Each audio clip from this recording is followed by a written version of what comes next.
सबसे पहले आप सभी लोगों को नमस्कार गाइस। तो आज हम इस पे डिस्कस करेंगे कि नहीं कैसे हम जल्दी से पास सकते हैं।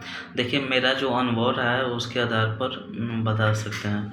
जैसे आप नहीं देखते कि भाई तैयारी करते करते बहुत लड़के एग्ज़ाम दिए एसएससी में या कैसा एग्ज़ाम दिए, उनका नहीं हो पाता है। तो हम कुछ चीज़ों को बताएंगे, शायद वो हो सके। मुझे तो हेल्प किया है और आप लोगों के भी वो चीज़ें काम आ सकती हैं।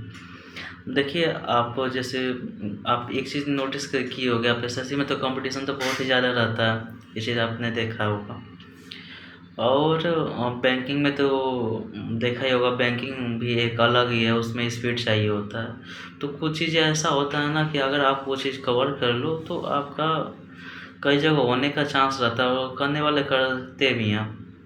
देखिए, बैंकिंग में आपने देखा होगा कि रीजनिंग थोड़ा हाई लेवल का, थोड़ा सा लेवल उसका अप ही रहता है एक तरह से, या उसका डीआई वगैरह हो गया उसका, तो वो सब कितना मतलब तुरंत सॉल्व करना रहता है। और एसएससी में रहता है कि ठीक है रीजनिंग आने के बाद है, लेकिन रीजनिंग थोड़ा पजल भी आता है, सेटिंग अरेंजमेंट भी आता है, तो उस लेवल का नहीं आता, थोड़ा सा नॉर्मल ही आता है।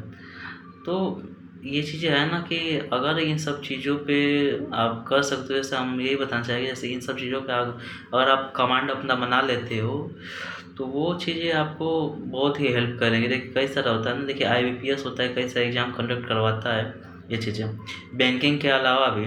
और बैंकिंग में भी हम बताते हैं, जैसे आईबीपीएस अगर क्लर्क का जो एग्ज़ाम होता है तो आप उसमें नोटिस जैसे किए होंगे कि उसका ना ऐसा रहता है कि ड्यूरेबल रहता है, उसमें थोड़ा कंपटीशन भी कम रहता है। बैंकिंग में आप वैसे भी देखोगे तो उतना शायद विशेष कंपटीशन नहीं रहता।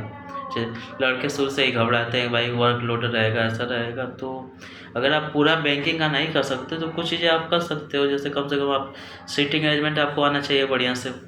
वो ज़्यादा कुछ नहीं है, बस 4-5 मतलब मुश्किल से अगर आप 1 महीना भी दे दोगे तो क्लर्क लेवल का तो आपका हो ही जाएगा अच्छे से।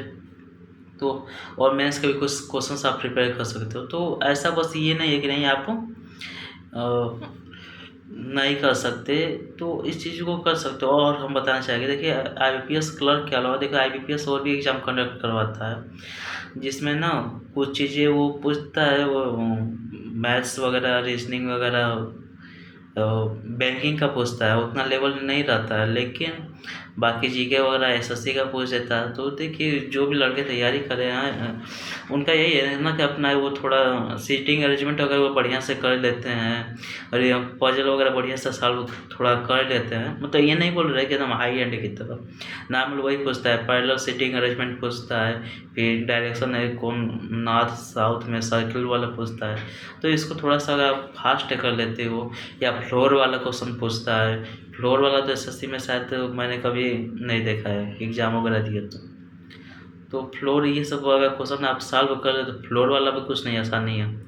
तो ये सब आप सॉल्व कर लेते हो तो आप एग्ज़ाम बैठोगे तो उन चीज़ों में ना आपका टाइम उतना वेस्ट नहीं जाएगा, आपका आराम से उस चीज़ को क्लियर कर सकते हो। जैसे अभी एफसीआई का भी टाइम हो गया, एफसीआई का आने को है, ईएसआईसी का आने को है, तो ये सब नौकरी में आप आराम से कंप्लीट करके निकाल सकते हो।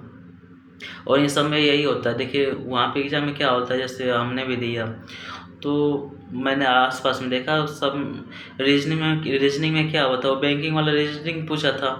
और जब मैंने आस-पास देखा तो मैंने जब अटेम्प्ट कर लिया था, फिर भी उस समय तक बगल वाले का नहीं हुआ था, अपने आस-पास वालों का बहुत क्वेश्चन छूटा हुआ था।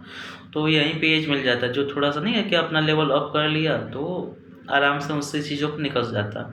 और जीके एसएससी वाला पूछा था, स्टैटिक पूछा था, तो जिसने तैयारी एसएससी का किया हो तो उसके लिए तो आसानी, वो तुरंत कर जाएगा। तो ये सब चीज़ें हैं। देखिए, इन सब चीज़ों से कुछ नहीं होगा, बस ये होगा ना कि आपके होने के चांसेस ज़्यादा रहेंगे। आपको तो गवर्नमेंट जॉब से ही मतलब है, भाई कहीं मिल जाए चीज़ें। अब कई बार आप परेशान होते रहो एसएससी या किसी के एक एग्ज़ाम के चक्कर में, आपका बार-बार नहीं हो, कई समय आपका वेस्ट जाए ये चीज़ें, तो ये चीज़ें होता है। अच्छा, और भी बच्चों का कैसा समस्या रहता है कि भाई उन लोग का इंग्लिश वीक रहता है, हिंदी, तो हिंदी माध्यम से जो भी अपनी तैयारी करते हैं, आप खुद भी देखे होंगे कि अपॉर्चुनिटी कम ही मिलता है मिलने को। जैसे आप पुलिस वगैरह में मिलता है, बाकी रेलवे में मिलता है। रेलवे में बहुत टाइम पर वैकेंसी आती है, तो आप अपॉर्चुनिटी देखोगे तो बहुत ही कम रहता है। तो आप जब तक इंग्लिश पर अगर फोकस नहीं करोगे तो कई सारा वैकेंसी तो आपके सामने से निकल जाएगा। तो ये सब चीज़ें हैं। इन सब चीज़ों पे अगर आप पकड़ बना लेते हो, क्या क्या पकड़ बनाना है, मेन चीज़ मैं बता रहा जो आपको हेल्प करेगा। पहला चीज़ कि आपको रीजनिंग में सीटिंग अरेंजमेंट आना चाहिए, वो तुरंत टाइम के अंदर आपको 2 मिनट के अंदर आप सॉल्व कर दो, 2.5 मिनट के अंदर सॉल्व कर दो सीटिंग अरेंजमेंट। सेकेंड चीज़ DI का आप आना चाहिए। और थर्ड चीज़ रॉन्ग नंबर सीरीज देखिए, नंबर सीरीज कुछ नहीं रहता। नॉर्मली आदमी टाइम वेस्ट कर जाता है, जब वही चीज़ प्रैक्टिस में रहता है ना तो उसको देखते ही कुछ आइडिया लग जाता है कि हाँ ये ज़्यादा नंबर का गैप है तो मल्टीप्लाई होगा, मतलब देखिए उन सबका फिक्स पैटर्न है, उन्हीं पैटर्न में से उठा के पूछता है। तो ये चीज़ें वो आप चीज़ें देख सकते हो, वो चीज़ें आपको हेल्प करेगा। तो ये नंबर सीरीज होगा, DI वगैरह हो गया। और GK वगैरह में तो थोड़ा स्टैटिक थोड़ा आपको पढ़ना ही पड़ेगा, ज़्यादा नहीं, आप कम से कम मैराथन वीडियो या कोई देख लोगे, या कुछ हद तक तो करना पड़ेगा वो चीज़ें। तो ये सब चीज़ें अगर आप किए रहोगे तो चाहे SSC निकाले चाहे IBPS निकालें, किसी भी PSU वगैरह का निकालती है तो उसमें आपके होने का चांसेस ज़्यादा रहेगा। जैसे आप FCI हो सकता है निकाल लेंगे, उसको भी टाइम होगा निकाले हुए, तो इन सब चीज़ों से आप कर सकते हो। ये SIC भी निकाल लेगी, तो ऐसे PSU वैकेंसी निकलती रहती है, आप वहाँ पे कॉम्पिटिट कर सकते हो। तो यही चीज़ आपको बताना था गाइस, हमने खुद भी इस चीज़ को किया, हमने मेरा बैंक में भी हुआ, FCI में हुआ, तो ये सब चीज़ें हैं, आप देख सकते हो।